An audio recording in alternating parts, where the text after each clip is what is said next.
This would be my Liverpool team to start against Wolves. There's a couple of players in here that are going to annoy you, but the rationale will be explained. In goal is Alisson, and hopefully we agree on that one. Right back, and we're straight into a debate. Joe Gomez for me. You might argue that he shouldn't play 2 games in a row, and I would usually take that standpoint, but looking ahead, the next game's in the FA Cup, I think that's where you rest him. And these two are just going to have to keep playing. Look, in an ideal world, Joe Gomez plays at centre-back in this one, and maybe Frimpong comes back in. I wouldn't want to rush Frimpong back in too much. He had a good cameo on the weekend. He's just come back from injury. That doesn't make sense. And I wish there was someone else could play here, but it's a Premier League game. We've got to win it.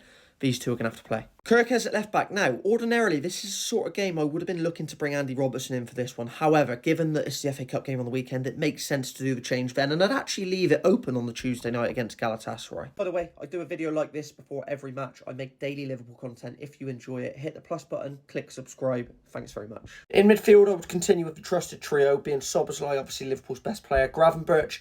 Don't see much rotation option for him right now, and Alexis McAllister, I feel like scoring in the last couple of games, despite the fact he's not been the best. Let's just build that momentum, see where it can go, because we know how good of a player he is. On the right wing, Mo Salah, backing him through a tough spell. I don't see too much alternative on that right-hand side, to be honest.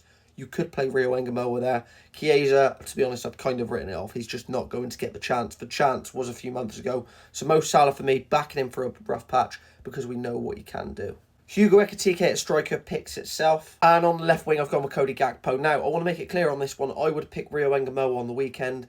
What Arne Slot does affect what I would do, because I'll explain why. So, if Rio Engamoa plays that game on the weekend, maybe he plays really well and then he keeps his place. But because he's got a goal, and usually I wouldn't think that way just because someone scored, but bit of momentum. Can he get something going having scored on the weekend? I know it was really lucky. I know it wasn't the best performance. I think it's incredibly difficult to look him in the eye and drop him after doing that, really. But that's what I would do. I wouldn't complain if you put Rio Engamoa in, because I think he deserves a chance as well. That's my team. What is yours?